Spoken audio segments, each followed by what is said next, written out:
Shalom, shalom.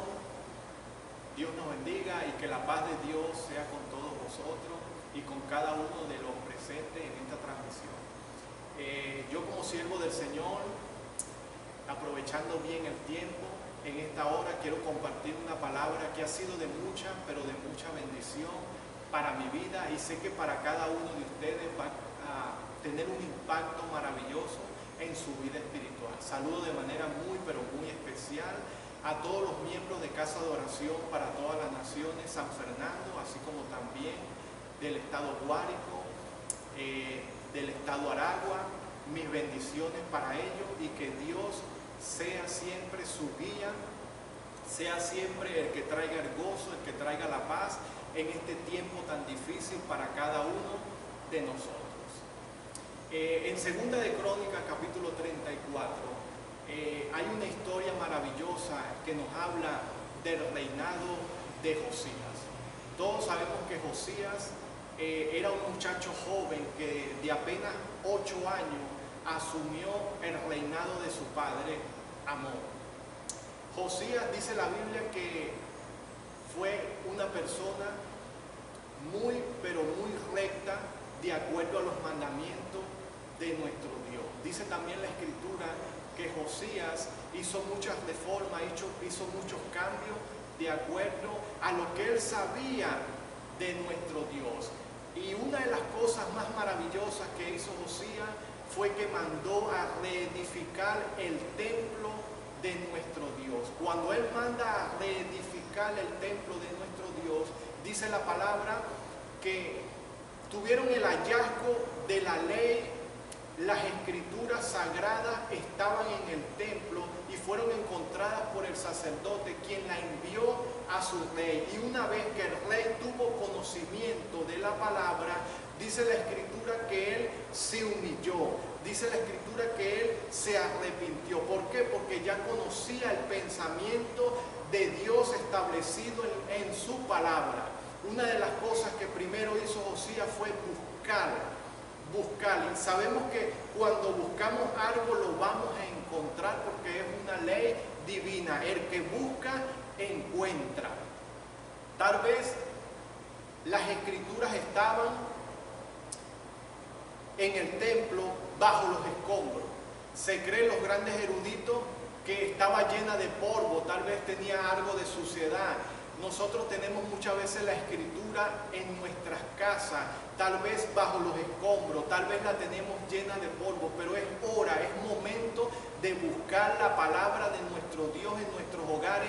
Y si está bajo los escombros y se está llena de polvo, debemos desempolvarla y debemos de sacarla. ¿Para qué? Para conocer lo que Dios quiere decirnos en este tiempo para cada uno de nuestras vidas y tener una actitud tal cual como la tuvo el rey Josías. Josías tuvo una actitud de aceptación a lo que Dios le estaba diciendo.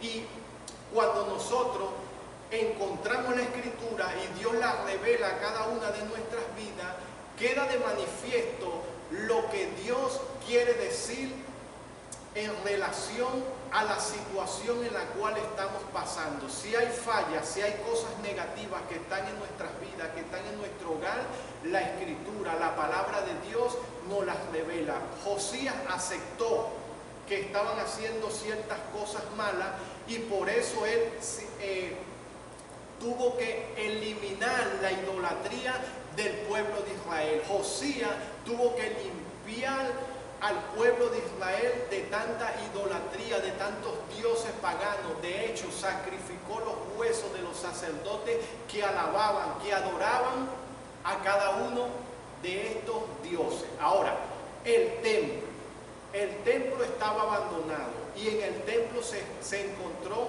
la palabra de Dios. Hoy en día, con esta situación tan difícil en la cual nosotros estamos envueltos, sabemos que muchas veces visitábamos las iglesias locales, muchas veces íbamos al templo. ¿A qué? A adorarle, a alabarle, pero también íbamos al templo por una palabra de Dios que direccionara a cada una de nuestras vidas. En la iglesia puede faltar muchas cosas, pero la iglesia nunca puede carecer de palabra de Dios, porque dice que Josías en el templo de Dios encontró la palabra. Entonces, toda iglesia, todo templo de Dios, tiene que haber palabra. Tiene que haber palabra de nuestro Dios. Ahora, la Biblia dice que Él no habita en templos construidos o hechos por manos de hombre, pero sí dice que ahora el templo y la morada del Espíritu Santo eres tú. Somos nosotros el templo y la morada de nuestro Dios. Por lo tanto, en cada uno de nosotros, si somos templo del Espíritu Santo, cada uno de nosotros entonces somos portadores de la palabra de Dios, de esa palabra que la humanidad tanto anhela en esta situación. Ya tal vez no vamos a la iglesia local porque no están abiertas, pero cada persona puede dirigirse a ti en busca de una palabra, porque tú eres templo y morada del Espíritu Santo. En Segunda de Reyes, capítulo 23, versículo 25,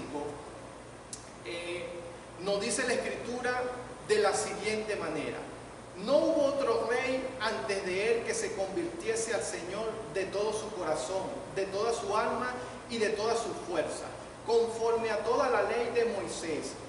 Y después de él no nació otro igual. Esto lo está hablando en este pasaje del rey Josías. Antes de él y después de él no hubo otro rey en Israel igual que él. ¿Por qué? Porque Josías primero buscó la palabra, encontró la palabra, Dios le reveló cuáles eran sus pensamientos y luego Josías tuvo una actitud de obediencia. Cuando nosotros somos como Josías, el cielo nos va a reconocer. Josías fue reconocido por la obediencia que él tuvo de acuerdo a la palabra, de acuerdo a las escrituras que encontraron en el templo. Yo pensaba que los reyes grandes eran David, que los reyes grandes eran Salomón. No, déjame decirte que la Biblia habla como un grande a Josías. Entonces nosotros, si queremos ser grandes, debemos de buscar la palabra, de conocer sus pensamientos y luego de accionar en obediencia.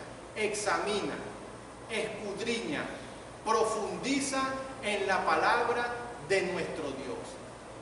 Ahora, quiero darte unas recomendaciones de acuerdo a la palabra del Dios eterno, de acuerdo al estudio, la meditación y la lectura de la palabra. Número 1, tenemos mucho tiempo ocioso, pero debemos de planificarnos cada día, sacando un tiempo en privado para dedicarlo al estudio, la lectura y meditación de la palabra de nuestro Dios. Si tienes la palabra en tu casa bajo los escombros, con suciedad, es momento, es hora de que la desempolves y hagas como Josías. Busca la palabra de nuestro Dios. Número 2, lee y estudia ordenadamente la palabra de nuestro Dios.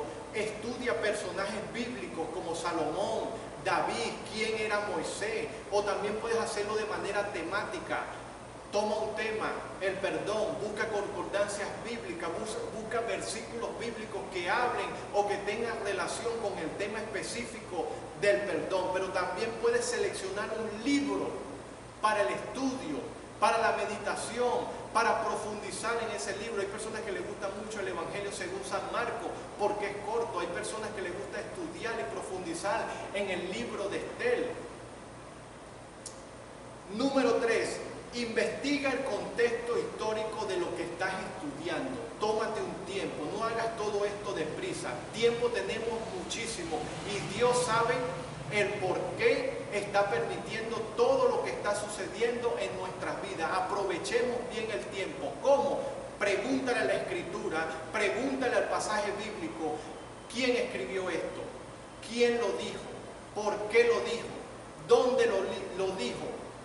Debemos profundizar el contexto histórico por el cual está esta palabra plasmada en nuestra Biblia. Ahora, buscamos un lugar, tomamos el tiempo, leemos, estudiamos ordenadamente, investigamos el contexto histórico, pero ahora número 4, necesitamos que Dios nos revele qué es lo que Dios quiere decirnos ahora en nuestras vidas para tener una aplicación práctica de lo ya estudiado. Una cosa es que Dios haya enseñado algo a Moisés, a David, a Pablo en el pasado, y otra muy diferente, la que Dios te quiere enseñar a ti en el ahora. El verdadero discípulo es el que Dios viene a buscar en este tiempo, el que oye, entiende la palabra y la aplica a su vida. Dios no viene por simpatizantes que solamente llenan la iglesia, no. Dios viene por discípulos genuinos que ponen por obra la palabra de nuestro Dios. Seamos como Josías, hermanos. Seamos como el rey Josías, quien después de que conoció la palabra del Eterno, fue obediente a ella y puso por obra todo el conocimiento que Dios le había dado. Dios te bendiga, shalom, y que la paz de Dios sea con todos vosotros. Amén.